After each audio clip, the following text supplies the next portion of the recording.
Maravilha, mais um Em Trânsito Podcast. Eu, professor Carlão e meu amigo, irmão e sócio, Paulo Botelho. E aí, Paulo? E aí, pessoal, vamos lá? Mais um então. E hoje, cara nova. Estúdio novo, convidada mais do que especial. Quem conhece a gente sabe, né, que a gente não tá fazendo aqui missa de corpo presente. É porque a gente é fã. Sem contar que já citamos aqui algumas vezes, né? Já citamos. Roberta Torres, seja bem-vinda. Muitíssimo obrigada, Carlão, Paulo, toda a audiência. Estou muito feliz de estar aqui com vocês hoje. Que bom, diretamente de Belo Horizonte. Isso aí. Toda a capital mesmo, né? Sou de lá. Roberta, só um minutinho que a gente precisa falar dos nossos patrocinadores, a começar pela EAD Blue Data, a plataforma que é verdadeiramente parceira dos seus parceira dos seus parceiros. Por quê? Porque quem vende cursos pela EAD Blue Data tem sim uma parceria de verdade, onde você tem a condição de vender cursos especializados totalmente por educação à distância. Então, cursos de coletivo de passageiro, transporte de emergência, carga divisível, entre outros, a EAD Blue Data fornece. E se você quiser se tornar um parceiro EAD Blue Data, você está vendo aqui num link, um QR Code aqui na tela. Vai ter link também na descrição e no comentário fixado, mas um QR Code aqui na tela. Para você se tornar parceiro, coloca lá no campo de observações, vim pelo podcast Em Trânsito, o pessoal vai te atender e você vai ver todas as condições, vale muito a pena. E a gente também não pode esquecer da nossa grande parceira, que está desde o início com a gente, a editora Águia, tá? Essa editora que trabalha com manuais para autoescolas e para profissionais de trânsito. Aqui tem os manuais, alguns simulados, guia do aluno, guia do instrutor e, em especial, o Antônio, da editora Águia, separou um desconto para todos que estão assistindo a gente, que é o Serei Instrutor e Agora. Né, Gustavo, coloca aí na tela esse livrinho aí. Quem entrar em contato direto com a editora Águia e pedir o livro Serei Instrutor Agora, vai ganhar um desconto especial para quem veio aqui do podcast. Por fim, não menos importante, a nossa grande parceira Zapay, que é um aplicativo totalmente gratuito, onde você faz as consultas dos débitos do seu veículo. Baixa o aplicativo totalmente gratuito, faz as consultas gratuitamente também, e caso você perceba lá que tem dívidas, você não tem condição de pagar à vista, quer parcelar em até 12 vezes através do cartão de crédito, a Zapay faz esse parcelamento. E se quiser, pode usar o nosso cupom Trânsito20. Você vai ter 20% de desconto nas taxas do aplicativo.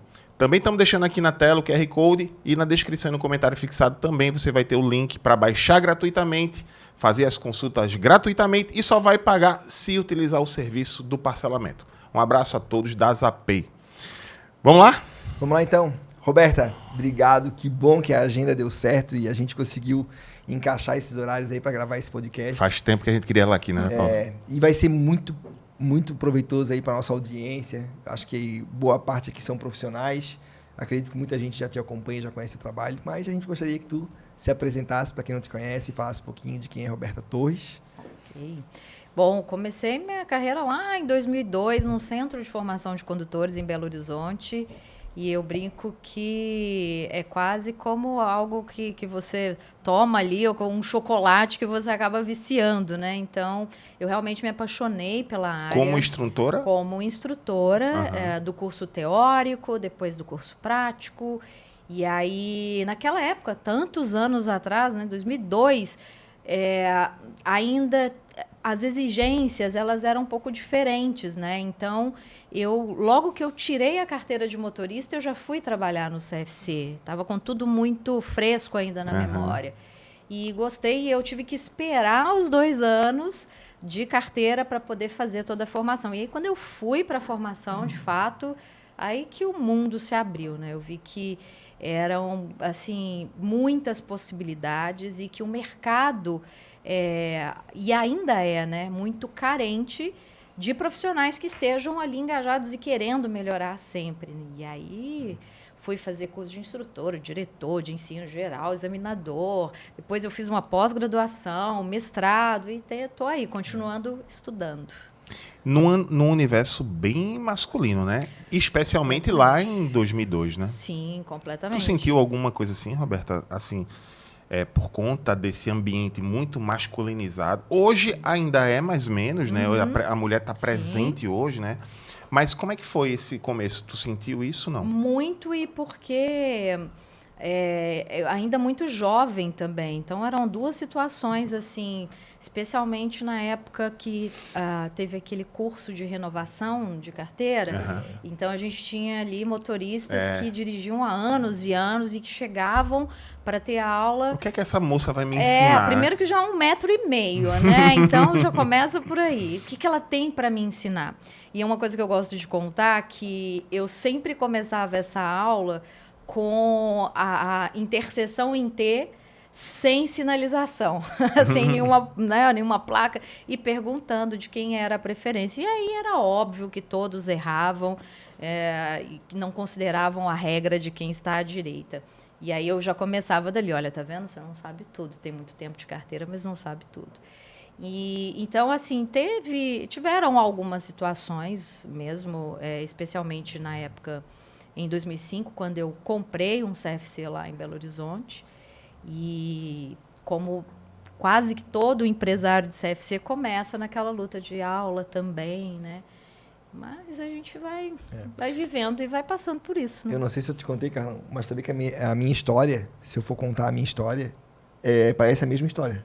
É verdade. Porque eu comecei em 2000, foi um pouco mais tarde, né? Foi em 2005, mas eu fui tirar a carteira e, tirando a carteira, eu pedi um emprego na autoescola. Eu estava na sala de aula teórica e eu pedi. E eu comecei como auxiliar administrativo ali, office boy, fazendo serviço de Detran, documentação. E eu não podia ser instrutor, exatamente porque eu tinha 18. E como eu não podia ser instrutor, eu só reverti, né? Aí eu comecei a fazer a faculdade antes, aí depois fui instrutor e foi igualzinho. A história é bem parecida assim. Comecei tirando a carteira, gostei do ambiente, falei, é isso que eu quero. Interessante, muito parecido. Porque assim, minha história foi entrando num órgão de trânsito. Entrei num órgão, então eu já era servidor público, mas eu entrei num órgão de trânsito sem entender nada e me apaixonei, fui estudar. Depois foi que eu vi que eu já era graduado, mas eu precisava do curso de instrutor para atuar em CFC. E eu comecei a me apaixonar por sala de aula e por CFC. Então, foi uma história um pouco mais diferente, né? Mas, Roberta, tu estava falando, eu estava pensando assim, a gente vai falar um pouquinho sobre hoje, Roberta, Sim. que é da mentoria Viver de Trânsito, das palestras e tal. Mas como foi a criação de conteúdo? Como foi a tua presença digital? Quando foi que ela começou? Porque eu acho que todo mundo desse universo do trânsito está trabalhando no offline, né? Presencial e tal. Mas chega um momento que diz assim, pô, eu tenho tanta coisa para ensinar, né? Eu vou fazer isso de forma amplificada na internet. Como é que foi a tua? Então, hoje, quando eu olho para trás, né, e falo assim, quando é que começou isso? E tento analisar, eu consigo chegar muito próximo de 2005, que foi quando eu adquiri o CFC. Porque até então eu era uma instrutora. Eu aplicava aquilo que eu tinha aprendido na faculdade, porque, na verdade, eu fiz o antigo magistério e depois fiz licenciatura em educação artística. Não tem absolutamente nada a ver, mas está na área da educação. Então, quando eu entrei para o CFC, eu comecei a aplicar as coisas que eu tinha aprendido na graduação e, assim, o índice de aprovação... Massa. Sabe, não existia esse controle lá no CFC, então eu tinha uma metodologia ali de aulas. Isso já era um diferencial. E aí, quando eu comprei o CFC em 2005, o nome da autoescola ainda é hoje, né? Apesar de eu não estar à frente do CFC mais, mas era o nome do bairro. Então, a minha referência de presença digital começou ali, porque quando eu jogava no Google, a gente pode falar os nomes aqui. Pode. Né? Quando eu jogava no Google, o nome Autoescola Belvedere era a primeira que aparecia. Não tinha outra. Belvedere é o nome do bairro? Belvedere é o nome do bairro. E aí eu ficava assim, pô, isso é bom. Só que agora... E Roberta Torres? Aí eu jogava lá, Roberta Torres. Obviamente, não aparecia nada.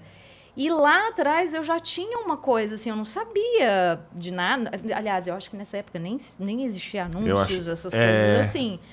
Mas eu tinha na minha cabeça assim, tipo, ai, eu quero chegar um dia e jogar Roberta Torres no Google e aparecer algum resultado. E hoje até no chat GPT. A gente estava vendo agora e eu me surpreendi, eu não sabia, né? Quer dizer, nunca tinha parado para pensar e fazer essa pesquisa.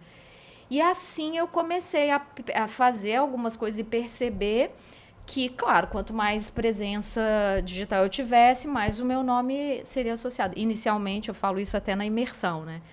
Quando eu colocava Roberta Torres Trânsito, aí já começava a aparecer. Aí depois eu já tirei a palavra trânsito e a coisa já acontece hoje. E tu bateu recentemente 100 mil seguidores no Instagram, né? 100 Me mil. fala, como é essa experiência de ter tanta gente seguindo e uma coisa que a gente conversou no almoço, que eu acho que vale a pena a gente conversar aqui também, é sobre hater, né? É. Então fala como é que foi essa... Então, eu depois que eu, de fato, né, comecei a produzir alguns conteúdos, em 2012 que me chamou a atenção de estudar sobre marketing, e especialmente marketing digital. Mas a minha intenção de estudar era exatamente aprender, porque eu já tinha investido, já tinha gastado muito dinheiro sem resultado. E eu sou muito de fazer, né? Eu brinco até lá em casa, assim, eu ligo pro pintor. O pintor falou, não tenho tempo. Eu falei, então tá bom, obrigada, eu vou lá e pinto. Eu faço as coisas também artesanais, assim. Mas aí, nesse período, assim, eu comecei a estudar e consumir muita coisa de marketing. E agora até terminei uma pós-graduação em marketing digital para gestores públicos. Porque eu vi uma necessidade enorme de aprender o como fazer, mesmo que seja para cobrar depois, caso eu tenha que investir. E foi assim, claro que são métricas que a gente fala que massageiam o ego da gente, né? Mas eu acho legal porque foi o que eu falei no vídeo em agradecimento, assim. O tema segurança no trânsito não é muito palatável, né? Tanto que a gente tem muitos haters mesmo, né? Porque as pessoas não estão muito acostumadas a gente virar lá e falar, olha, botar o dedo na ferida, você faz errado. E então está sendo interessante, assim, né? Eu tenho aproveitado esse momento também, inclusive para aprender, porque muitos fazem perguntas que me obrigam a estudar mais, e eu gosto disso sempre. E tem um grande desafio que é diferenciar o hater da crítica válida. Sim. Né? Porque, assim, críticas não construtivas, elas sempre vão existir. Eu sempre falo isso, né? Tipo, se você está usando uma camiseta, alguém vai dizer, poxa, podia botar um blazer para fazer um podcast. Outros vão... Então, sempre vai existir. Se você faz um vídeo de 6 minutos, o cara diz, poxa, é muito tempo para esse assunto. Se você faz o mesmo vídeo em 1 minuto, ele diz assim, faltou falar isso. Sim. Eu não sei se já exatamente. só não falou disso, mas porque você esqueceu de falar aquilo. Enfim, então sempre vai existir. E a gente estava falando, né, na hora do almoço que eu não sei como um jovem que está começando hoje consegue lidar com essas críticas. Porque a gente que é adulto, eu já entrei no meio digital já, com mais de 30 anos, então, pô, eu consigo lidar bem, até porque quando a gente se conhece bem, essas críticas não nos afetam, né? Mas tu tem, assim, alguma história que tu lembre que te incomoda, ou mesmo que incomode pouco, mas que tu percebe que existe com recorrência lá nos teus conteúdos, não? Assim, não dá pra gente... Pelo menos para mim, né? Eu brinco que eu faço hoje em dia 20 minutos de terapia, além da terapia, mas faço 20 minutos de meditação todos os dias. Eu estou precisando passar para 30 para poder ler os comentários, né? Mas não adianta eu dizer aqui que eu simplesmente ignoro. Muitos, boa parte, eu consigo fazer essa avaliação e simplesmente ignorar. Mas o que mais incomoda às vezes é ver que a pessoa fez um comentário de algo que não existe na legislação ou que está totalmente errado, equivocado. E aí a minha preocupação não é em responder para provar que eu estou correta, mas para que as outras pessoas que estão ali lendo os comentários não fiquem pensando que ele ou que ela, né, que embora 100% dos haters, das críticas, sejam, né, homens. Mas, e aí, para que as pessoas não olhem para aquele comentário e falem assim, pô, tá vendo aí, ó, ela falou errado e ele é que tá certo. E aí o meu objetivo, que de fato é trazer informação, que é um processo educativo, na minha cabeça ainda eu penso, pô, isso aqui eu falharia se eu não respondesse. Mas de resto, eu estou aprendendo a deixar mais de lado mesmo. Ó, tem uma coisa assim que eu acho interessantíssima. A gente que trabalha com trânsito, muitas vezes escolhe assim, só trabalhar no offline e muitas vezes diz assim, não, internet não é para mim, não sei o que e tal. Outros só tá na internet e esquece offline. No meu caso, eu achava que, junto com a pandemia, o canal cresceu, bati 100 mil seguidores. Dizer, pô, minha vida agora, pô, isso é maravilhoso, cara. Pô, porque eu dava aula na faculdade com a garrafa de café do lado, sentado, na minha casa, acabava a aula, não tinha congestionamento. Então, eu achava que isso era coisa maravilhosa.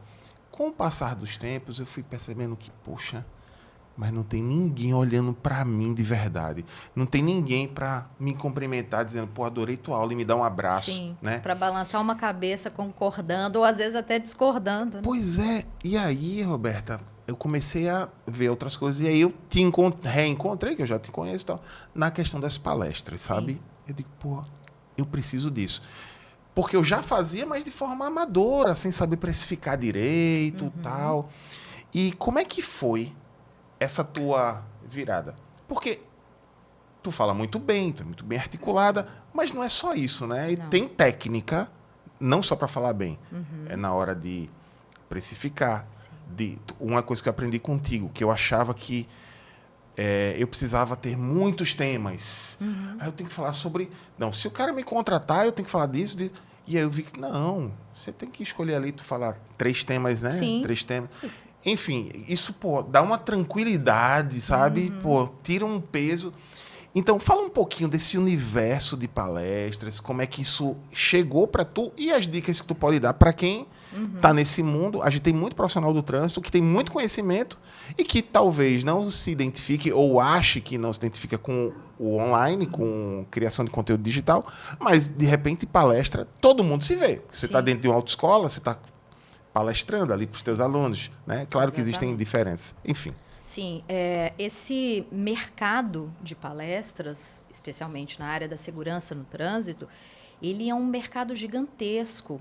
E muitas vezes a gente olha para ele, eu falo muito isso para os alunos da imersão, de olhar para ele e perceber que é um mercado que não valoriza, que não está afim de pagar, e isso não é uma verdade absoluta, porque existem muitas empresas que precisam capacitar suas equipes, algumas são obrigadas a capacitar por exigências, né? CIPAT, né? CIPATs. Então, existe um mercado e existe uma crença. E eu falo que também acho que eu tenho um papel aqui, né, para tentar tirar essa crença, desmistificar isso, de que ninguém quer pagar por uma palestra de trânsito. Ou que é um absurdo cobrar por uma palestra de trânsito. Eu já fui questionada por isso, e foi até engraçado que foi um hater mesmo. Eu acho que ele pediu um orçamento e ele depois expôs lá na época, Facebook, falou, que isso? Cobrar X. Na época, eu cobrava ainda, sei lá, 10 vezes menos do que eu cobro hoje. Cobrar X por uma palestra de trânsito. Mas, cara, pensa, se isso fosse uma verdade, por quê? Porque trabalhar com trânsito é preservação da vida. Se isso fosse uma verdade, as consultas médicas ou outros profissionais jamais cobrariam pelo seu trabalho, né? Então, começa por aí. E, claro, existe também esse lado profissional que o que eu percebi, Carlão, eu comecei mais fortemente foi na pandemia também. Para muitos, a pandemia foi algo que startou, assim, de coisas novas. Foi quando eu tive tempo de pensar na minha carreira. Porque eu parei e pensei assim, poxa, eu preciso produzir alguma coisa. Quem trabalha da forma como a gente trabalha, não tem um salário todo mês ali, cai numa pandemia, o que se faz? Então eu pensava, eu preciso fazer alguma coisa. Tá, eu vou fazer. Fiz outras também. Mas eu comecei a olhar para minha carreira e falei assim, poxa, o que eu fiz? Eu ouvia tanto as pessoas dizerem assim, você deixa o ego de lado. Mas eu ouvia as pessoas falando, puxa, quando eu crescer eu quero ser como você. Eu falei, vai chegar menos que 1,5 m, mas tudo bem. Quando eu crescer eu quero ser como você, eu aprendo muito. E eu falava, pô, se isso é uma verdade, o que eu fiz nesses anos todos? Aí eu sentei, mostrei ontem o meu mapa mental pro Paulo. Você viu, né, Paulo? Assim, um mapa gigantesco. Loucura. Gigante. Quando eu parei e olhei para ele, falei, meu Deus, muita coisa mesmo. Mas eu fui voltando, indo, e cheguei nesses 4 pontos, sabe? Que são os 4 pilares que eu chamo, né? Que é você pensar na sua imagem primeiro, para quem está começando agora. Construir essa imagem de especialista, então tem meio que um passo a passo ali. O segundo pilar, que é o você palestrante, então explorar esse mercado que existe. Tem a fonte, que aí é para retroalimentar, porque a partir do momento que você atrai a imprensa, você vira uma referência na sua cidade. E o quarto, que é juntar tudo isso e transformar ou num produto ou num serviço. E como que você faz para vender também, precificar. E aí fechou, assim, num ponto que funcionou bem. Nossa, é um treinamento que eu adoro fazer. Ô, Roberta, emendando com a pergunta aí, com essa resposta, tu lembra mais ou menos o ano que tu começou, que tu viu essa oportunidade de palestra? Não, palestras eu já fazia desde o CFC, porque a atração ali não era pela Roberta, era pelo CFC. Então, as empresas buscavam a autoescola. Sabe por que eu pergunto isso? Porque quando veio o despertar de palestrar para mim, foi acho que 2012, foi depois da pós. Certo. E quem eu pessoalmente vi isso foi o Eduardo Biavati. Sim, excelente. Foi assim, e o cara só praticamente vivia de consultoria e palestra. Uhum. E quando eu botei na internet, foi quando eu vi o teu nome pela primeira vez. Não sei se foi no Google. Aí eu vi o teu nome, acho que foi em 2014. Foi em 2015. Foi antes de eu entrar no CSNAT. Sim. Eu vi teu nome. E aí, ali foi onde eu te conheci, pela internet, assim, que eu comecei a ver. E ali eu comecei a ver assim, opa, dá para ganhar. Dá para... Porque a gente dá aula, a gente começa a buscar uma coisa que complemente, mas que seja na mesma área. Foi o que eu pensei na época. E aí, ali que eu te conheci. E aí, em 2019, eu fiz a imersão presencial. Sim. Lá, né? O CFC, eu falo que para quem está, e você fala muito, né, para os instrutores também, quem está num centro de formação de condutores, lá em Minas a gente usa essa expressão, você está com a faca e o queijo nas mãos, né? Porque, assim, é quase que natural as empresas procurarem a autoescola, principalmente a autoescola lá da região, né? Porque, sei lá, acho que é a primeira coisa que passa na cabeça, onde que vai ter uma palestra de trânsito. Então, é uma boa porta de entrada. E foi assim que eu comecei. Só que hoje, quando eu olho para as minhas palestras, até para minhas apresentações, eu tenho todas. Eu guardo tudo. Eu tenho palestra que eu dei em 2002, eu tenho. E quando eu olho para elas hoje, eu não palestrava. Eu dava uma microaula. E na tua imersão, tu consegue tu mostra essa diferença de aula e palestra. Apresentação. Tem como dizer mais ou menos assim? Claro. A palestra, ela é estruturada com uma lógica de início, meio e fim, claro, mas com alguns elementos que vão fazer com que a pessoa fique presa, com mais, que tenha uma atenção maior no seu conteúdo, que tenha uma lógica da entrega do conteúdo e que chegue ao final com uma mensagem que você consiga marcar a pessoa. Então, eu fiz um roteiro para essa palestra, eu entrego esse roteiro também, com esses elementos, sabe? Olha, tem que ter uma abertura impactante. Impactante não significa que tem que ser sangrenta, né? Mas que acorde ali a pessoa. Tem que ter alguns elementos estatísticos. Então, você vai montando e estruturando. Mas, principalmente, Carlão, depois que você estruturou, você vai treinar. E é treinar, treinar, treinar e treinar. Tanto que o método é ler, escrever, treinar e agir.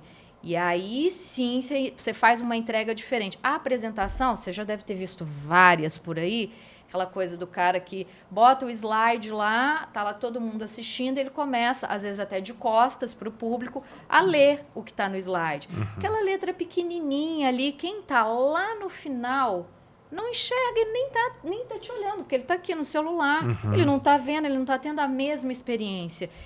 E assim, aí tem outras coisas também de você pensar no todo, né, dessa mesma experiência da entrega que você está dando para o seu público.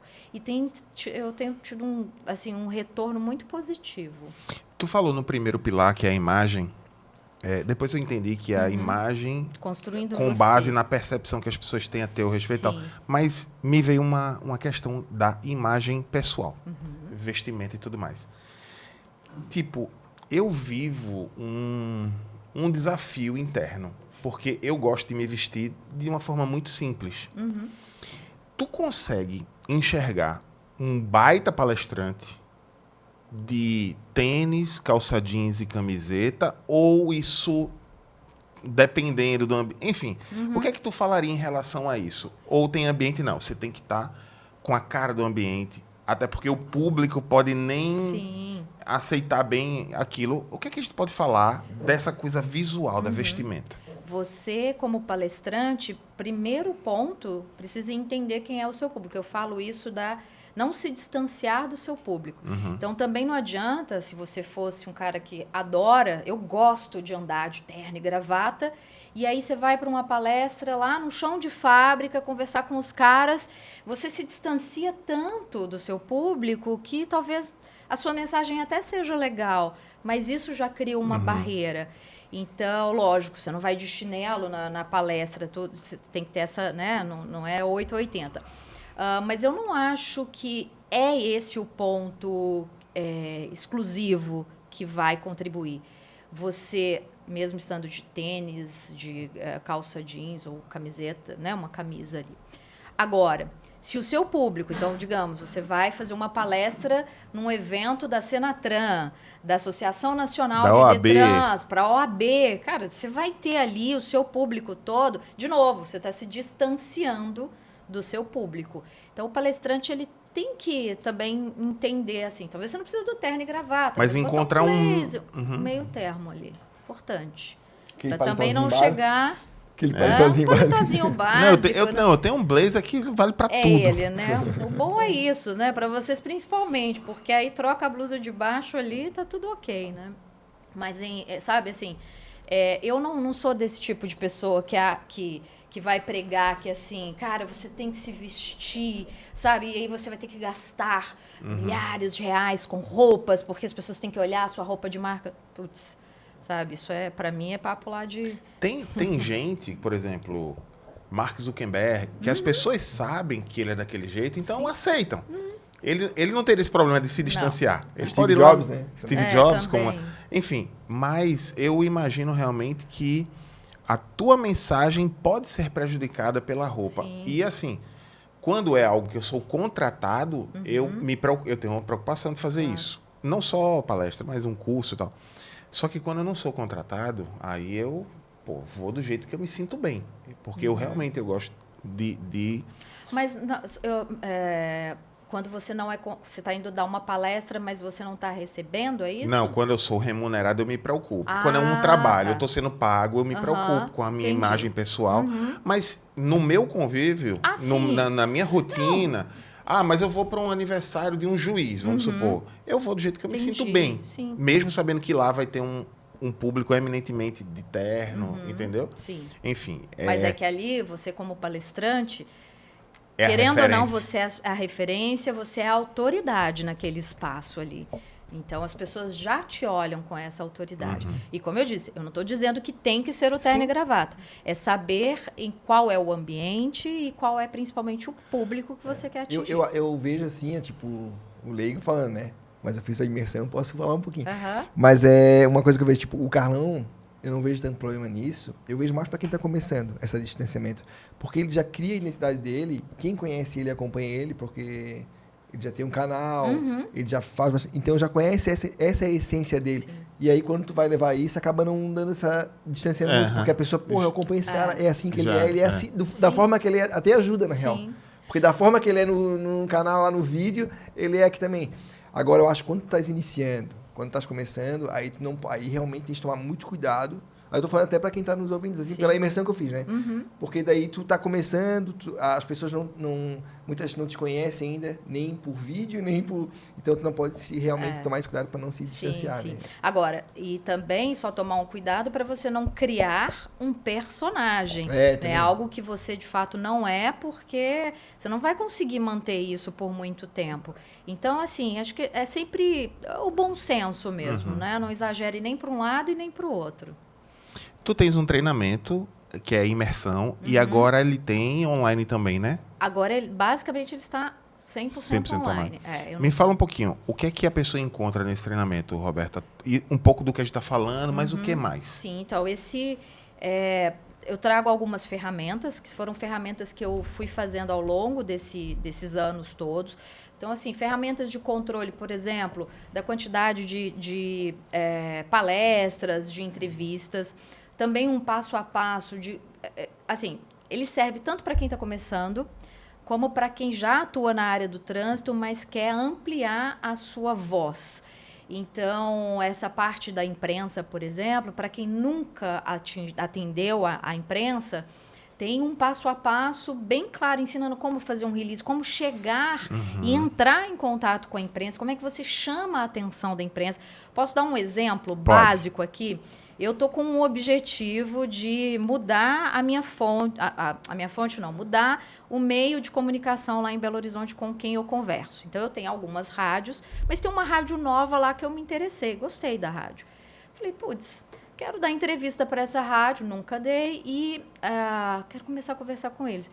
Comecei a seguir, ouvir, e hoje eles postaram lá, a gente atingiu 20% a mais e tudo mais. E eu fiz um comentáriozinho assim, olha, estou ouvindo vocês, gostando bastante da programação e tudo. Tá, bom, estou esperando. Eu já vi que eles me responderam, então eu já chamei a atenção deles. Muito provavelmente eles foram lá, entraram no meu perfil, viu o que eu faço. E eu tô para dizer, muito provavelmente, quando surge uma oportunidade de falar de trânsito, eu posso ser uma pessoa que eles vão considerar. Então, essa é uma forma que eu falo para a pessoa iniciar, sabe? Começa a criar uma relação com a imprensa, fazer um comentário inteligente, de repente, numa matéria de trânsito, porque uma hora ou outra você chama a atenção, e aí a hora que você der a primeira entrevista, e aí, claro, usando o método ler, escrever, treinar e agitam toda estruturada, eles vão gostar da tua entrega, e a chance de te chamar de novo, Putz, você vê no grupo lá, né, Paulo, as meninas fazendo já... Pô, a Cíntia acho que já perdeu as contas de quantas entrevistas elas fizeram. E legal que daí, depois que tu faz a imersão, tu entra no grupo e aí um fica mostrando o que cada um fez, como é que, né... E sempre que surge isso é uma coisa importante, a gente vai deixar, antes que eu esqueça, na descrição aqui, para quem quiser adquirir o curso, tá? Qualquer profissional que atua na área do trânsito, psicólogo, médico, advogado, né, ela funciona. O que eu ia dizer, né, que uma das coisas também que me incentivou a fazer imersão, e acho que eu já até conversei com você a respeito disso, é que eu tenho o costume de guardar as coisas, né? Então, ideias. Então, eu tenho cadernos e cadernos de ideias. E eu não gosto muito do celular para escrever. E aí, Carlão, na pandemia, eu olhava para aqueles cadernos assim e eu falava assim, eu não vou ter vida para colocar tudo. E assim, ideias que, óbvio, né? Você olha e fala, mas que ideias maravilhosas. Mas que eu não ia ter nem tempo para fazer. E eu falava, eu preciso desaguar isso. E eu já fazia isso de alguma forma, conversando com um, com o outro. Falava, putz, conhece o fulano de tal aqui, vem aqui conectar as pessoas. E aí eu falei, sabe o que eu vou fazer? Eu quero contar o que eu fiz e quero desaguar isso aqui. Pegar essas ideias todas aqui e botar na mão de quem vai fazer a coisa acontecer. E aí foi quando eu comecei a pensar em como eu ia fazer isso, pensar e criar a imersão. E aí o grupo está me dando essa possibilidade, não só de trazer ideias, mas também de, às vezes, entregar serviços mesmo que eu não dou conta, a gente não vai dar conta de tudo. Hoje mesmo surgiu uma oportunidade de entrevista, eu falei, não, eu tenho um podcast para gravar. E aí já perguntei no grupo, quem topa dar essa entrevista? Preferência quem nunca fez, mas acabou que todo mundo já tinha feito, pelo menos uma. Aí um entrou, eu já direcionei. E assim eu estou conseguindo, de certa forma, realizar um sonho mesmo, sabe? Algo que está bem profundo ali nos meus objetivos de vida. Saber dizer não é fundamental, né? Tu acredita que não hoje... é fácil. Não é fácil. Hoje, eu conversei com um coordenador 2 horas atrás, antes do almoço. Conversei com o coordenador da pós-graduação em Psicologia do Trânsito da Faculdade Exuda, que eu já estou lá há um tempão, antes da pandemia. E eu não estou conseguindo mais segurar a disciplina. Por conta do sábado, fico totalmente preso. E um sábado inteiro, imersivo, apesar de amar aquilo lá, não é rentável. Enfim. E hoje eu fiz isso. E eu estava pensando no que tu estava falando aí, eu também sou muito assim de ideias. Impressionante. Mas sabe o que é que eu acho, Roberto? Pois é. Nós três juntos. Não, é loucura. Eu e Paulo, a gente fica conversando. Sim. E assim, se tem uma coisa que eu gosto de aconselhar as pessoas, né? Não sei quem gosta de conselhos, né? Dizem que conselho fosse bom, mas se apaixone pelo verbo fazer. E assim, eu saí de Recife para cá, cheio de desafio, deixei um cargo público, vim de carro, mas outra coisa que eu aprendi, novos lugares, novas pessoas, novas ações, novos resultados. Porque a gente fica querendo, às vezes, resultados, fazendo tudo do mesmo jeito sempre, né?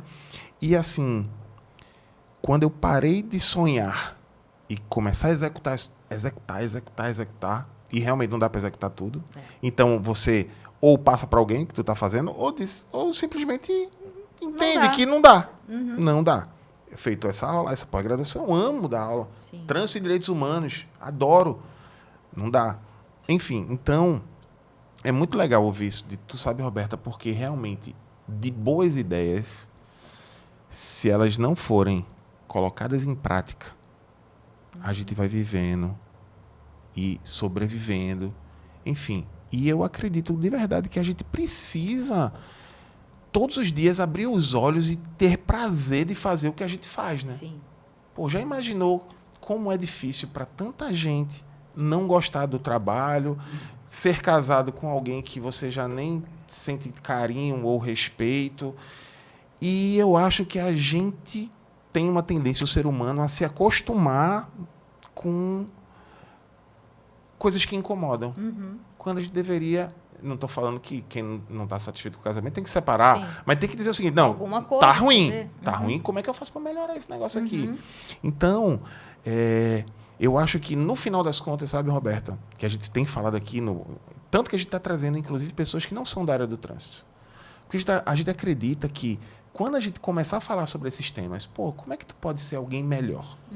O que é que tu consegue fazer que te torna uma pessoa mais madura emocionalmente, mais inteligente do que ontem? Porque quando as pessoas melhoram, o trânsito melhora junto. Sim. Sabe? Então, uma das coisas que eu queria te ouvir é em relação a isso. Poxa, será que acreditar que fazer coisas pontuais de educação para o trânsito, será que vai surtir efeito? Porque se eu sou super egoísta e sou abordado por uma blitz educativa, digamos assim, tá, beleza. Qual o efeito essa blitz vai me trazer de fato?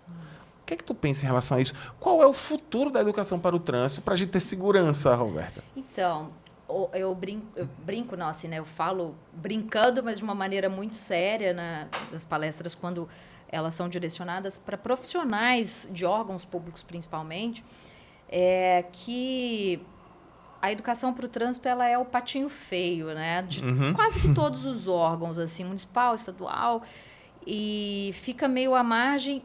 muito em função da dificuldade mesmo da gente conseguir mensurar aquilo que a gente faz. Porque, assim, você vai fazer uma ação de fiscalização, uma ação de engenharia, sei lá, de repente você tem um cruzamento em que acontece um número muito grande de sinistros. E aí vem os engenheiros, né? E assim, eu tenho vários amigos, mas eu brigo com eles, falo assim, olha, baixa a bola um pouquinho aí. Mas eles vêm assim, olha, faz um projeto aqui, de repente faz uma rotatória, uma ação de traffic calm, não sei o quê, e pum.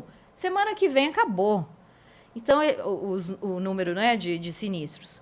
Ele consegue medir muito fácil. Lógico que a gente vai para o lado da ciência, você pode vir e falar assim, bom, tudo bem, mas eu preciso avaliar também se em outra área, outra região, o número desses sinistros não aumentou, porque de repente aqui só diminuiu, porque as pessoas começaram a ir para o outro lado e aumentou aqui. Mas, dadas essas considerações, no caso da educação, além de ser muito mais difícil de você avaliar, porque a gente está falando do comportamento, exemplo, digamos que você faça uma campanha educativa muito boa numa cidade, num estado, e aí, naquela mesma época, acontece um sinistro, como já aconteceram vários, em que o motorista, um artista muito famoso, morre e por causa da ausência do cinto de segurança. Pum, aquilo aparece na televisão, aquela coisa toda. E aí você comparou o antes e depois você compara aqui. Você falou, pô, houve um aumento no número de pessoas abordadas com cinto de segurança. Mas espera aí, será que essa mudança foi por conta da ação educativa ou porque naquela semana aconteceu um sinistro com morte de um artista e que a mídia inteira falou que ele estava sem o cinto de segurança? Então, tem tanta coisinha que às vezes a gente desconsidera e sem contar que a gente precisa, às vezes, de muitos anos para conseguir fazer essa avaliação. Então, por conta dessa dificuldade de análise, é que eu vejo a grande dificuldade dos órgãos, principalmente, até de conseguir recurso para fazer a ação, sabe? Mas eu penso que se os órgãos também não estiverem atentos ao mundo digital, e alguns já têm feito isso, talvez a gente não vai conseguir também chegar, né, a um número grande de pessoas. Depois eu quero comentar um pouquinho mais, porque eu acho que é uma comparação legal.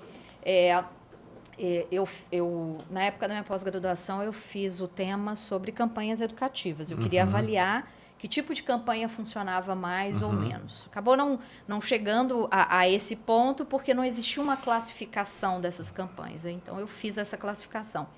E aí, diante de todas as análises, né, do que funciona, quer dizer, comparando hoje com o marketing, que a gente tem um funil de vendas, na campanha, ela acaba sendo, de certa forma, um pouco isso, porque a gente faz uma campanha educativa para um número grande de pessoas. Muitas vezes o órgão não dá para dividir por públicos e públicos específicos. E aí, só que você vai chamar a atenção, não de todo o público, você vai chamar a atenção de um público muito menor. O público que vai te ouvir de verdade, vai considerar aquilo que você está falando, ele é menor ainda. E assim a gente vai diminuindo até chegar lá no fundo do funil, que são as pessoas que, de fato, aquela campanha vai fazer... São impactadas. Poxa, não é que isso faz sentido para mim? E a partir dali, a pessoa, de repente, mudar a forma de agir. Por isso que a gente não pode fazer só na Semana Nacional do Trânsito, só no Maio Amarelo. Quanto mais pessoas eu impactar aqui em cima, maior vai ser o número que vai chegar aqui embaixo. Mais ou menos como eu fico fazendo essas comparações assim, de marketing e ali o marketing social, né, da campanha. É uma boa comparação. Sabe, essa coisa de faltar mensuração é muito real. Eu estava lembrando aqui, Roberto, quando estava falando, que assim, como ter um trânsito mais humanizado, seguro, empático, se as pessoas sequer sabem o que é empatia. Não é nem que as pessoas... Às vezes, você nem sabe o que é e você é uma pessoa empática sem saber a definição. Mas eu lembro que tem uma disciplina que eu ministrava no Sérgio Senato, que é relacionamento interpessoal. Sim. E quando a gente perguntava o que é empatia, cara, assim, eu estou falando aqui de 2000 e... 2008 a 2012. Eu não tive, claro que com certeza muitas pessoas sabiam, mas eu não tive nenhum aluno, vamos dizer, em 30 turmas, nenhum aluno sabia o que era empatia. Eu só emendando, em 2015 eu também dava essa matéria. Em 2015 era mesmo. Tipo assim, eu acho que em emergência, o curso de emergência ainda pegava o pessoal, mais o MOP, era a mesma coisa. Tu perguntava, ninguém sabia o significado. O pessoal falava, já associava a esse contrário de simpatia. Sim. Essa é a resposta. Antipatia, como se fosse antipatia. Como se fosse antipatia. E aí, como? Porque eu acho que essa... Às vezes eu penso assim, qual é a palavra? Eu fico viajando. Qual é a palavra? Amor é muito... amor. Mas eu acho que empatia, eu acho que é a palavra que define como a gente consegue mudar a nossa realidade. Eu tenho estudado muito, lido muito sobre o budismo, a vida de Buda, os ensinamentos dele. E uma das coisas que aí já é uma reflexão de vida mesmo, né, que eu faço, que ele fala assim da ideia que a gente tem da realidade, né, que é uma ideia errônea de que a gente, na verdade, a gente sofre porque a gente acredita que as coisas são imutáveis, ao passo que exatamente o contrário. A gente vai se ver hoje, se a gente se ver semana que vem, você vai estar diferente, eu vou estar, por mais que isso não seja perceptível. E às vezes a gente encontra um amigo de muitos anos que a gente não conversa e a gente quer que aquele amigo... E se decepciona porque aquele amigo está diferente. E aí eu fico tentando aplicar esses ensinamentos do budismo no trânsito, assim, na minha condução, né? E daí eu falo, puxa, mas talvez seja algo tão difícil ainda para as pessoas compreenderem. E fico pensando nos vídeos que eu poderia fazer, né, trazendo. Falo, cara, se eu fizer um vídeo trazendo esses conceitos para o trânsito, as pessoas vão olhar e falar assim, você está querendo o quê? Virar Buda? Mas não, quem sou eu? E quem é qualquer pessoa que esteja estudando budismo para chegar lá? Mas é para, assim, no mínimo, eu conseguir viver melhor. Porque, tudo bem, se eu for melhor para o mundo... Óbvio que isso vai expandir e o mundo vai ser melhor. Mas eu estou fazendo isso para que eu sofra menos mesmo, sabe? Porque, no final das contas, quando eu me estresso com o outro lá no trânsito, sou eu que me estresso. Isso só faz mal a mim, sabe? Então, a empatia, né, quer dizer, se colocar no lugar do outro, entender que o outro é um ser humano, que está ali com uma série de questões... Não é fácil também, né? É um exercício e ele tem que ser diário. Porque se a gente deixar para fazer esse exercício lá na hora do estresse, esquece. Ou você está preparada para aquilo, para que uma coisa que hoje eu me falo muito, né? Hoje a gente pegou um congestionamento, aí eu falei, bom, esse aqui é um momento ótimo para eu exercitar a minha paciência. Então, eu tenho feito isso, sabe? Assim, muito legal. Nossa, que trânsito. Nossa, que exercício bom para eu treinar aqui minha paciência. E aí, tipo... É tipo assim, tá no teu controle? Porque eu venho... Então, assim, pensando nisso já há um tempo. Mas se a gente deixar, como se diz, agora vocês ouviram isso aqui agora. Nossa, agora, a hora que eu pegar um congestionamento, talvez ainda não esteja claro para você que e isso faz parte da sua vida. De onde você está indo, depende de um monte de coisa. Mas, tipo, se você começa a pensar, esse congestionamento está no meu controle? Não está. O que é que eu posso fazer para mudar essa realidade? Não posso fazer nada? Então não faço. Exatamente. Posso fazer alguma coisa? Então faço. Posso pegar uma rota alternativa? E eu tava pensando aqui, sabe, Roberta? Tem um livro que eu gosto muito, que são os 4 compromissos, da filosofia tolteca, tu leu? Sim. Um deles é não tirar conclusões. Um dos 4 compromissos. E minha avó morreu, eu tenho até o nome dela aqui, Aurora, e ela morreu, eu tinha uma imagem negativa dela, apesar de amá-la. E a imagem negativa é que chegou uma certa idade que ela fazia assim para os netos, porque ela ganhava presente no dia dos avós, no dia das mães. Ela falava para os netos, ninguém me dê presente. Se alguém quiser me presentear, me dê dinheiro.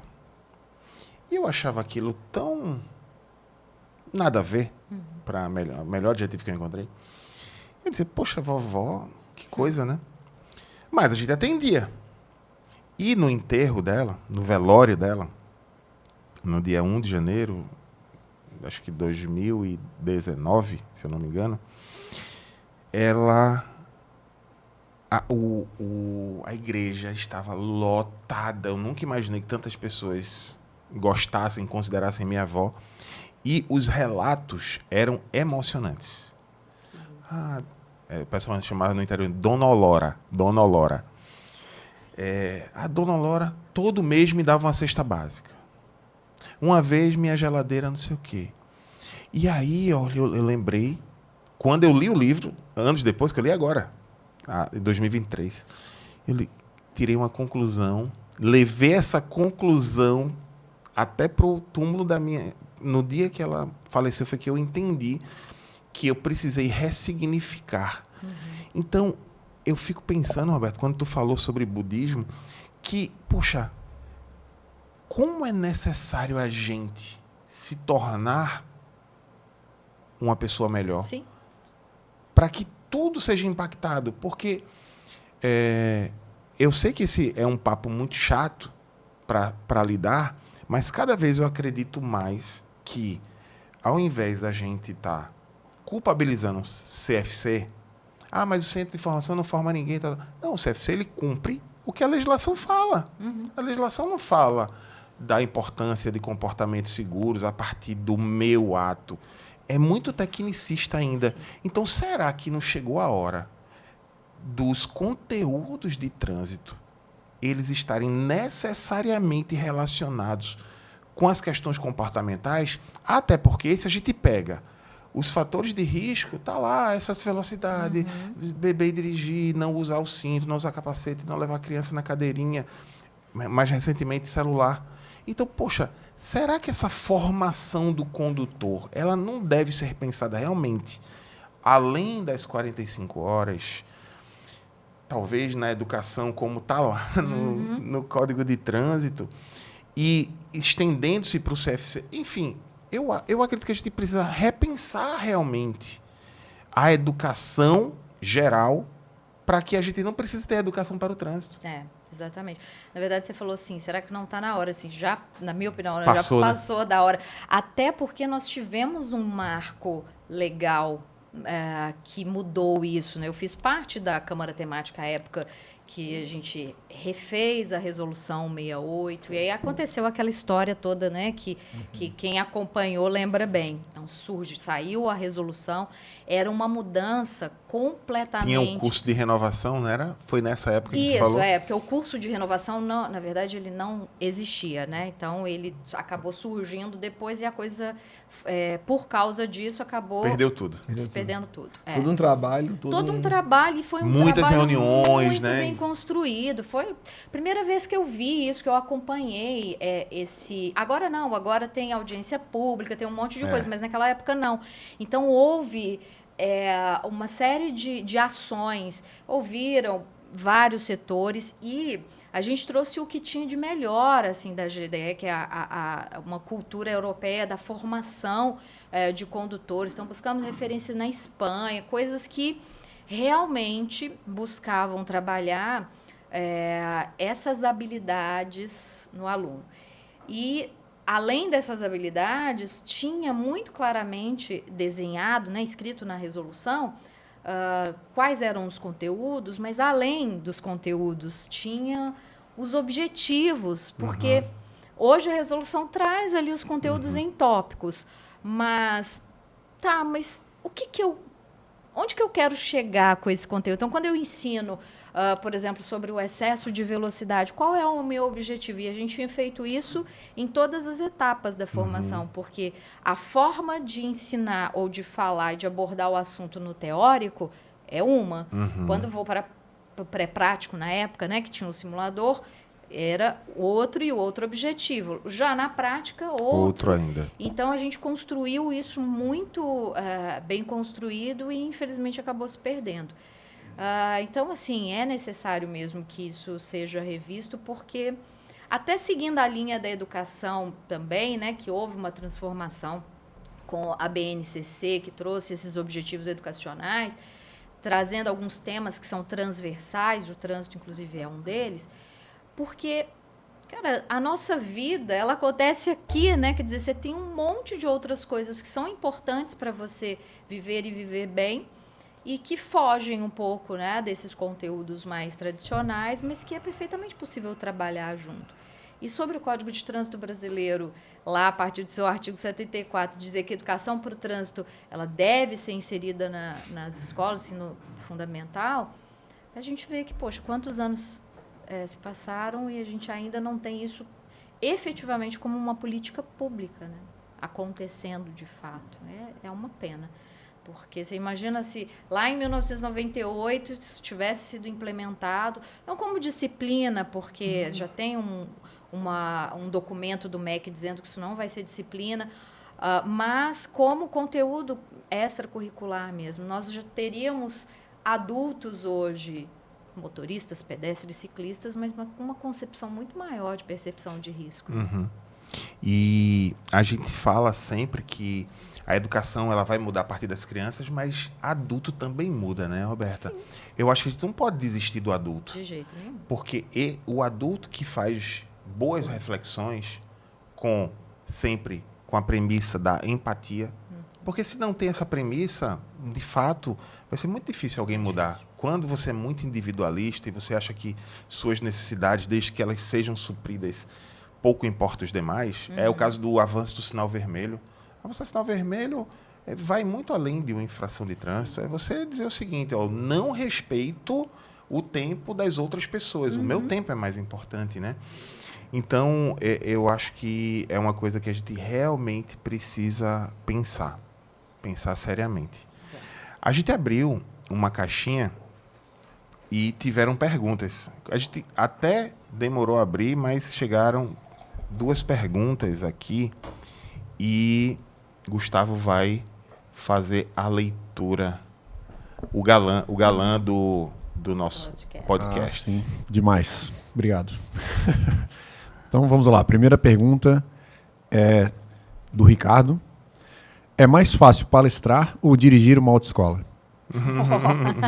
Palestrar, porque dirigir um CFC, meu Deus. Tu não és mais proprietária? Não, desde 2019. Como eu comecei a trabalhar com consultoria também em 2000 na verdade, até antes, assim, 2010, 2012... e aí, em 2014, eu senti a necessidade de criar uma outra empresa, de abrir um CNPJ, que foi quando eu abri a SETS Consultoria. Porque era ruim, sim, você ficar fazendo projeto de palestra com uma nota fiscal do CFC, né? E aí, só que a coisa foi crescendo muito. À época também eu fui convidada para escrever a coleção, então, né, os livros do ensino fundamental. E aí eu comecei a não conseguir me dedicar tanto quanto eu gostaria ao CFC. Então, em 2019, eu consegui uma pessoa super bacana que está lá tocando e está um sucesso. Bom. Ô, Roberta, nessa pergunta ainda, a gente pode falar que um palestrante, vamos lá, um palestrante iniciante. Eu sei que isso aí depende de inúmeros fatores, mas vamos pegar aí uma média. Sim. Dá para cobrar ali, como iniciante, R$1.000 por palestra, isso é um valor real, e vamos supor que se ele faz 4 palestras no mês, ele consegue se remunerar com 4.000 bruto. Sim. Isso é um valor factível, ou tu teria algum outro número assim que pudesse trazer com a experiência dos teus alunos mesmo? Sim, é factível. Na verdade, até atuando com vários profissionais, assim, no mercado mesmo, hoje, se tem aí uma palestra para um iniciante entre R$1.200, R$1.500. É claro que assim, olha, eu nunca fiz palestra, mas eu sou professor lá do CFC, exemplo. O que eu indico, né, primeiro você vai sentar, você vai escrever a sua palestra, depois você vai treinar até exaurir, vai treinar com sua família, toda a estrutura. Depois disso, você vai se colocar à disposição do mercado para palestrar de graça. Você vai lá, faz uma palestra de graça para pegar material, para ter foto, para colocar no seu portfólio, colocar a marca da empresa. Depois você faz uma outra, faz ali umas 3. Você já tem 3 empresas. E a partir daí, você vai começar a cobrar. É óbvio que uma pessoa que nunca cobrou, talvez ela se sinta insegura de cobrar lá seus 1.300. Mas, poxa, eu já fiz palestra para ganhar a cesta de café da manhã. E adorei. Na época foi um pagamento maravilhoso. Mas daí, depois você, poxa, olha, já cobra uns 500. Aí viu que, pô, aceitaram ali legal, usou tudo isso para continuar construindo a sua imagem. Você pode ir aumentando gradativamente. Então... Eu estou imaginando que alguém agora está dizendo assim, poxa, isso aí dá para mim. Aí vamos lá. Ele já tem o conteúdo, porque ele é instrutor, e ele diz assim, eu quero aprender isso com o Roberto. E quero aprender de forma profunda. Quanto tempo dá para dizer que o cara, vou escrever, taraná, e vou estar pronto para fazer as minhas primeiras palestras gratuitas, mas para treinar no campo de batalha? Sim. Quanto tempo? Se a pessoa se dedicar a esse processo, eu penso que, assim, não penso, tá? Eu vou trazer por experiência própria.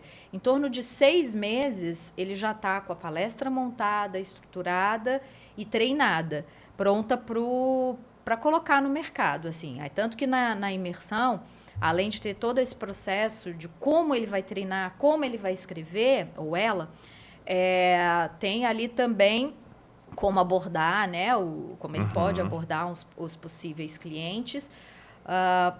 Mas, sem esse processo, mesmo ele sendo experiente, eu acho que, sabe, assim, você vai continuar fazendo suas aulas ou fazendo apresentações. É isso que eu ia falar agora. Porque, como como ela falou no início, é a faca e o queijo na mão. Mas essa transição de aula para palestra, o que ela quer dizer eu falo isso como aluno, né? O que ela quer dizer como faca e queijo na mão é que tu já tá no ramo, já tá na área, e tu vai ter que fazer essa transição de aula. E isso, Roberta, é até, para quem fez a pergunta, né, proveitoso, tu tá na área, tu consegue até adaptar. Porque tu consegue... eu sou instrutor prático, não estou na sala de aula. Mas tu conversa com o instrutor teórico. Sim. Olha, eu montei uma palestra sobre medo de dirigir aqui, porque eu peguei a experiência dos meus alunos. Eu montei... Tu me dar não precisa ser, claro, 1 hora da aula dele, mas tu me dá 15 minutos, 20 minutos. O instrutor teórico vai adorar. Sim. Porque ele vai trazer uma experiência de um prático para dentro da sala de aula. Para ele ir lá e treinar. Então, tu consegue usar o teu meio de campo, porque tu já está dentro da área, como facilitador. Isso é ter a faca e o queijo na mão. Sim. A faca e o queijo na mão não quer dizer que tu vai sair assim, não, decidi ser e já vou dar uma palestra. Não, porque tem essa transição. E é difícil. É difícil, assim, tu tem que aprender o método, tu tem que fazer o método e trocar essa transição, porque senão tu vai dar a tua aula. Não é simples. Tu vai querer dar um resumão da direção defensiva em 1 hora. Sim. E tem essa mudança. Qual é o objetivo dessa palestra? Aonde eu quero impactar? O que eu quero que o público saia dali pensativo ou que mude? Então, eu acho que esse é um ponto E tem chave, uma coisa, assim. você precisa entender muito daquele assunto, mas você não tem que falar sobre tudo que você sabe. E essa é uma coisa que, assim, eu demorei muito tempo para entender, porque primeiro que eu ficava assim, poxa, eu tenho que saber de direito, eu tenho que saber de psicologia, eu tenho que saber de engenharia, e aí eu ficava naquela coisa de querer aprender, fazer curso daqui e dali, ao passo que hoje, assim, se você entrar lá no site, você tem 3 opções de palestras. É a palestra que eu faço para a empresa, a palestra que eu faço para o público CFC e a palestra que eu faço para o público de gestores, de quem é da área da educação para o trânsito. Se você me ligar hoje e falar assim, Roberto, eu quero uma palestra sobre, direção preventiva e álcool e direção. Eu vou dizer, olha, eu tenho essa daqui, que chama assim, que tem esse objetivo e tudo mais. Eu não me adapto ao que o cliente quer. Eu tenho o meu produto, a minha palestra é essa. Por quê? Se eu for aceitar, eu tenho competência, tenho habilidade para dar essa palestra? Tenho. Porém, eu não tenho tempo agora para pegar esse tema, criar a palestra, escrever, treinar e aí aplicar. Para eu fazer esse novo tema, eu teria que... E eu prefiro 1000 vezes pegar e falar, dar essa palestra, que é o que eu tenho feito, sei lá, em 10 empresas, 15 empresas, 20 empresas são empresas diferentes, é a mesma palestra. Eu não tenho que... Eu já validei. Funciona. Eu vejo o feedback das pessoas. Né? Aí entra até um pouquinho do que o Carlão falou ali na hora do comportamento. E até eu vou dar essa dicasinha, porque foi uma coisa que me pegou no treinamento e eu acho que é importante para quem, principalmente profissional de trânsito, está assistindo. Quando tu vai dar uma aula, é importante tu ensinar o artigo tal, o inciso tal. Numa palestra, não. Né? Numa palestra, é o comportamento. O porquê usar o cinto de segurança. Né? O porquê não beber e dirigir. Muito bom, muito bom. A palestra, tu vai estar falando para o público lá, para ele sair dali com a mudança. Sim. Numa aula, não. Numa aula, realmente, tem que estar qual é o artigo que fala sobre beber e dirigir, qual é o artigo que tal, qual é a infração. Estás dando uma aula, estás ensinando alguém, né? E na palestra já vai, eu quero que aquela pessoa não bebe e dirige. Sim. Não quero ficar citando o artigo, não quero ensinar a lei, eu quero mostrar o que essa mudança de comportamento vai causar e vai mudar, não só na vida dela, mas na sociedade. E você tem o quê? 1 hora, às vezes 50 minutos numa palestra. Não dá pra você pegar o código de trânsito brasileiro e falar em 1 hora. Impossível. Então tem que ser um Sabe o tema. que eu vejo, Roberta? Aí é falar sério, tipo, até para quem quer entrar nesse ramo, que eu acho que muita gente acaba despertando quando aprende sobre isso. Esquece o teu ego, porque às vezes ele quer dar esse mundo de conteúdo e mostrar que ele sabe todos os artigos por causa do ego. E ele esquece a transformação da palestra. O que vai trazer contratação para ti é a transformação que tu vai trazer para aquela empresa que tu palestrou ali. Sim. É isso que vai. Então, se tu falar, por exemplo, se essa empresa tem acidente com motociclista, falar isso porque é a minha área, com motociclista lá dentro, meus funcionários vêm de moto trabalhar, vão... Se tu faz essa redução, se tu transforma, se tu faz essa pessoa pensar da importância de estar usando a luva, da importância de estar usando um capacete com qualidade, de afivelar o capacete, se tu vê essa cultura da empresa mudar, esse cara vai te chamar todo ano. O RH dessa empresa vai te indicar para o outro RH da outra empresa, porque o RH se comunica. Tô aqui já... Mas porque é essa mudança isso que me despertou no treinamento, e eu acho que é esse detalhezinho que pega. Às vezes tu precisa... Às vezes a gente vai muito no nosso ego. Eu vou ir porque eu quero mostrar que eu sei. Que legal, tu sabe o artigo. Mas que impacto tu trouxe para aquela empresa? Claro. E qual a mensagem que você deixou? Porque, assim, qual que é o meu objetivo quando eu vou para uma empresa palestrar? Eu penso o seguinte, 1 hora você não vai mudar a cultura, vai transformar a vida da pessoa. De algumas pessoas, sim. Já fui impactada e transformada mesmo. Então, isso pode acontecer, mas em grande parte, eu quero que ele saia, ou uma parte saia de lá, pensando, alguma coisa. Alguma coisa. Nem que seja uma.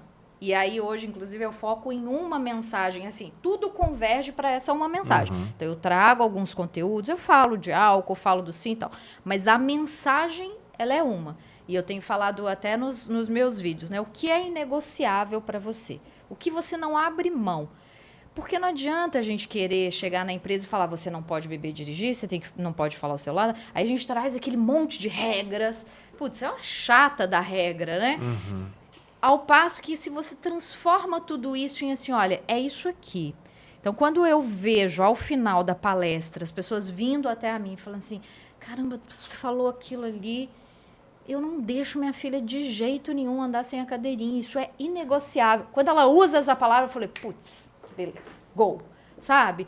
Porque talvez, daqui a um tempo, ela se lembre dessa palavra. E se ela lembrar da palavra, ela lembra de mim.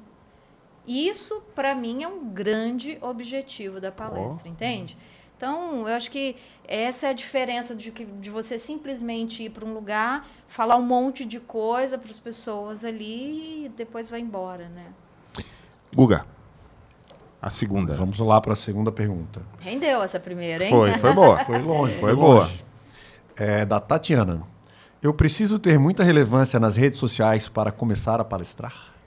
Boa pergunta, hein? Não, e aí eu pego lá na sua fala no início, que eu tinha deixado ali para comentar em algum momento oportuno. Essa pergunta foi ótima. Você falou, né, que as pessoas estão muito focadas, às vezes, nessa presença online e que você até, de certa forma, deixou um pouquinho de lado o offline. E também eu trago muito isso, né, na imersão, que assim, autoridade não necessariamente está linkado ao digital, porque uma pessoa numa cidade micro ali, ela pode ser autoridade pelo simples fato dela representar uma comunidade, enfim. Então, é possível você conseguir, eu digo que talvez nas cidades, cidades menores, isso seja até mais fácil, porque você tem o contato próximo com as pessoas. E que tipo de contato é esse? Você participar, por exemplo, de uma reunião na Câmara que vá falar, na Câmara de Vereadores, que vai falar sobre trânsito. Você vai lá. Mesmo que no início não seja nem convidado, quantos eventos eu fui sem ser convidada? Vários, vários mesmo, de penetra, só para aprender. Então, é uma forma. Vai ter uma audiência pública ali na minha cidade que está tratando desse assunto. Então, eu vou participar. Se tiver um momento lá de abertura de perguntas, eu posso me apresentar como uma... olha, eu sou instrutora de trânsito e tenho isso aqui para falar.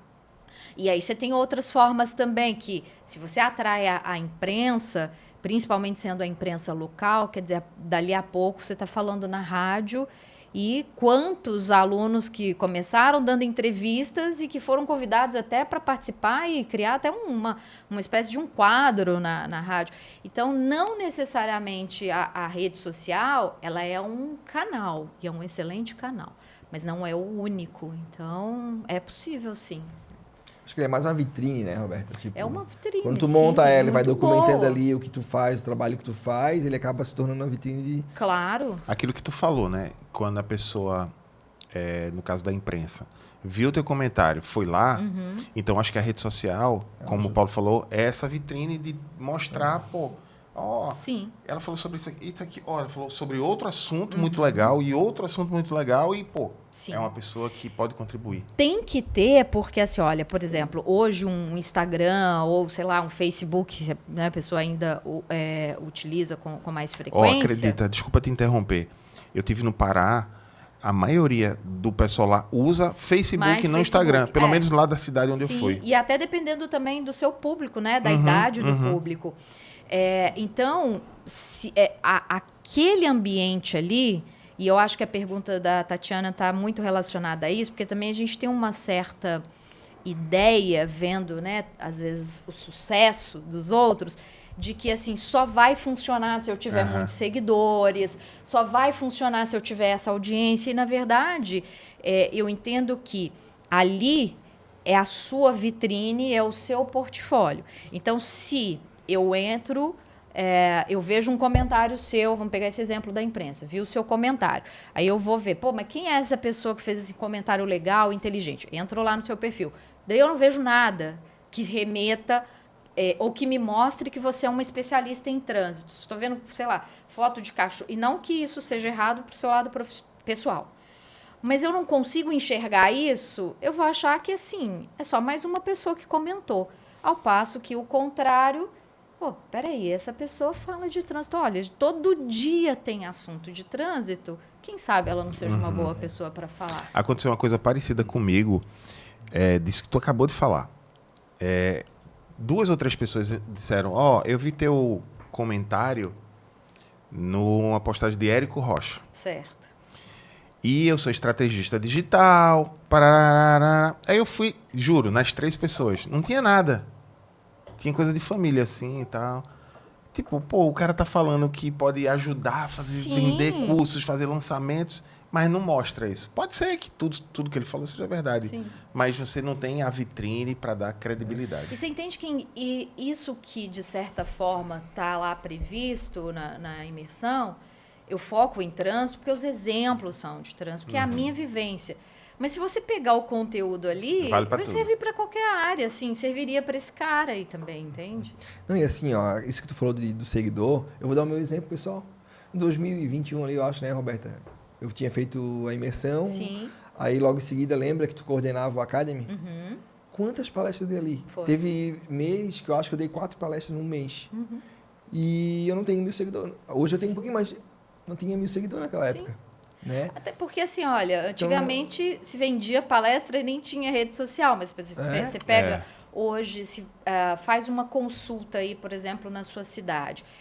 Joga no Google lá, empresas relacionadas ao transporte. Vai por esse caminho primeiro, porque, digamos, é um caminho um pouco mais fácil. Qualquer empresa pode te contratar. Semana passada, tudo bem, era uma companhia de teatro. Eles fazem trânsito, mas fazem outras áreas. Mas eu já dei palestras no Café Três Corações, não necessariamente, mas vamos dizer, um caminho mais fácil. Vai lá e joga, pesquisa, empresas de transporte na minha cidade. Bom, vai aparecer lá um monte. Assim, é um caminho, vamos tirar da rede social, mas é uma forma de você ser ativo, você pode, de repente, pegar o seu portfólio e encaminhar para todas aquelas empresas. E se uma te procurar, né? Não, é importante que no curso a gente aprende a fazer o portfólio. Sim, bonito, legal, um portfólio para palestrante mesmo. E outra, Roberta, além das transportadoras, qualquer empresa hoje com mais de 20 funcionários tem que ter a semana de prevenção de acidente. E prevenção de acidente tem a ver com deslocamento. Deslocamento. Ir, voltar, de carro, de moto, de pé. Então, quando tu pega e fala sobre esse assunto, vai ter, tipo... E eu falo que quando eu me toquei nisso, porque eu tinha muito foco na transportadora, e fechava depois de 2 meses outra. Mas quando eu percebi que não era... O ano que eu mais dei palestra, assim, antes da pandemia, que aí não era remoto, mas foi, acho que 2017. Foi na época que eu estava no CESNAT ainda. 16 ou 17, não lembro. Mas, tipo, foi quando eu me toquei nisso e eu comecei a mandar e-mail para todas. Naquele ano, eu acho que uma transportadora eu dei. O resto foi rede de supermercado, rede de materiais de construção, empresa de tecnologia, companhia de água. Qualquer empresa que tenha vida. Tem vida, vida transita, né? Então, pessoas transitam. Então, às vezes a gente fica muito preso a isso e não, pega no geral mesmo. Sim. E eu lembrei, né, da companhia de teatro, mas, na verdade, antes da companhia de teatro, tinha uma empresa de Belo Horizonte de engenharia, assim. Então, não tem que necessariamente ser só da área de trânsito. E o remoto ajudou muito, né? Sim. Apesar... que a palestra, eu faço palestras online, mas aí tem aquela questão, a palestra, assim, presencial é bem melhor. É de 10 a 0. Mas eu digo assim, eu lembro que quando entrou o remoto foi, Companhia de Águas de Minas, lembra? Sim. Aquela gigante lá de São Paulo. Nossa, Copasa. Cara, começou a vir de outros lugares. Inclusive, a Jaque fez uma palestra, acho que anteontem, já que é uma aluna lá da imersão, e ela mandou toda feliz, assim. Então, o quê? 1 ano... Então, Jaque é da Bahia, né? Não, a Jaque lá de Belo Horizonte. Ela fazendo e recebendo, assim, ela estava toda feliz. Eu ajudei ela no PowerPoint, né? Depois eu brinquei com ela, falei assim, a hora que você terminar essa palestra, você faz os ajustes aí, porque ela tinha personalizado para a empresa, e fica com essa palestra aí. Ela falou, posso usar? Eu falei, é sua. Ô, Roberta, quanto da apresentação representa para uma boa palestra? Quanto? Numa escala de 0 a 10. Quanto um bom PowerPoint, uma boa apresentação vale para uma boa palestra? Compõe o todo. Então, quando eu falo a diferença entre palestra e apresentação, esse é um ponto. E ele não é um ponto só por causa da beleza, da estética, mas da funcionalidade do slide. Para comunicar aquilo Para comunicar e para dar a experiência para todo mundo que está assistindo. Você já deve ter visto, Carlão, principalmente na nossa área, assim, quando a gente vai assistir em eventos de gestores, enfim. Você vê...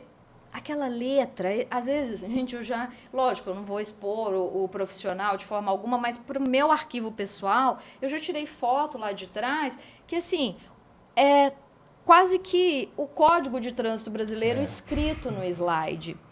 E nem o próprio palestrante vai conseguir ler e entender porque está tão pequenininho. Então, será que eu não posso? Será que eu não posso? Não, eu devo, né? Pegar tudo aquilo, tá no meu treino. Roberta, mas eu não tenho condições de decorar, nem estou falando de decorar, mas você precisa treinar tanto que as palavras vão ali fluir tranquilamente. E aí aquilo tudo ali vai ser representado por uma imagem. Todo mundo no ambiente vai ver claramente. Então, assim, Nas redes sociais, a gente não tem que atrair você está passando ali no feed. Se você não conseguir atrair o cara, os estudos não mostram que são 3 segundos, né? Em 3 segundos, você não falar para o que você veio, o cara passou o seu muitas vezes assim, criativo. oi pessoal, tudo bem com vocês? Não, eu olho isso, olá, tudo bem, meu nome... Eu fazia isso, lógico, você vai aprendendo com o tempo. Na palestra funciona mais ou menos do mesmo jeito, só que eu não tenho só 3 segundos. Eu tenho 50 minutos, mas eu tenho que pensar assim também. Se eu não tiver abertura impactante, opa, olha, para o que eu vim aqui hoje, sabe? Assim, que as pessoas já parem, e principalmente em um evento que tem mais de um palestrante, quando é só você, meio que a atenção está toda direcionada, é até mais fácil. Mas daí você pega aquele horário, depois do almoço, péssimo, última palestra e por aí vai. E aí você chega, se você não se destaca dessa forma, está todo mundo olhando para o celular. Então, o slide vai contribuir bastante. Muito bom, Roberta. Como é que o pessoal te acha nas redes sociais? Então, eu estou lá no Instagram, que é basicamente a principal, né, a rede social que eu tenho usado, Roberta Torres Oficial. E que está na tela agora, tá Gustavo tela, acabou então, de colocar. Tá vendo? Isso aí que é coisa chique. E aí lá, assim, eu, sabe, tenho esse cuidado, e lógico, quando é sempre com muito respeito, eu busco responder todo mundo que me manda uma mensagem no direct. Às vezes demora, mas eu consigo responder. Pelo menos por enquanto está já ia perguntar se tu estava conseguindo fazer isso. Sim, ainda é administrar. Eu não sei se as pessoas ficam achando que eu não vou responder, então eu não tenho volume de mensagens diretas. Comentários tem muito. Mas às vezes eu respondo por áudio, o pessoal fica assim, caramba, você mandou um áudio. Eu gosto de fazer esse tipo de coisa. Então, vamos conversar por lá, se eu puder ajudar. @Roberta Torres Oficial. Maravilha. Aqui é uma lembrancinha. Ai, gente, que lindo. Você, como uma boa mineira, deve gostar de um bom café. Café, eu amo. Uma caneca térmica. Gosto até demais. Personalizada aqui do manual. Do manual, olha. Que chique. Linda, né? Uhum. Deixa eu mostrar aqui, Roberto. Eu acho que nosso público nunca viu. Fala pra mim, Guto. Tá de boa aí? Tá? Olha só que coisa linda. Lindona. A gente gosta aqui de personalizar as coisas. Muito bom. Roberta, Adorei. muito Agora o obrigado. pessoal que tá vendo a gente vai querer também. E vai. Vamos vender? Vamos. Boa. Vamos botar no canal. Boa ideia. Por enquanto é só para convidados. A gente já pensou em vender realmente? Vai aí uma dica. Aqui a gente tem um super canal de comunicação. E olha, por que as pessoas já não pegam esse conteúdo e com o aprendizado já vai lá e faz um comentário inteligente, boa. Bem embasado. Quem sabe você não chama a atenção do Carlão e do Paulo para se tornar um convidado. E já aconteceu isso, não no podcast, mas já aconteceu uma vez, eu não vou lembrar quem foi, de uma pessoa que fez um comentário bem legal no canal e eu chamei para uma live. Faz tempo isso, faz tempo. Viu que funciona? É verdade, muito bom. Inclusive, E quem fala da Roberta, a gente vai botar o link do episódio. E quando tiver pro Floripa, quem sabe não vai trocar ideia com a gente também. É verdade. É verdade, isso mesmo. Inclusive, comentem aqui qual vai ser a palavra do episódio, para saber que a pessoa chegou até o final. Empatia. Boa. Empatia. Boa. Comenta aí, empatia, pra gente saber que você chegou até o final, que a gente vai deixar um coraçãozinho aí. É isso, Paulo? É isso aí, gente. Roberta, obrigado mais uma vez. Eu que agradeço a oportunidade. Já uma está honra. convidada a voltar. Com certeza, com certeza. Ainda mais para esse lugar maravilhoso aqui, né? Obrigada pelo convite, uma honra sempre falar sobre essas questões dos profissionais do trânsito. Estou aí à disposição. E quando for para Belo Horizonte, por favor. Show de bola. Valeu, turma. Um Valeu, abração. valeu. Tchau.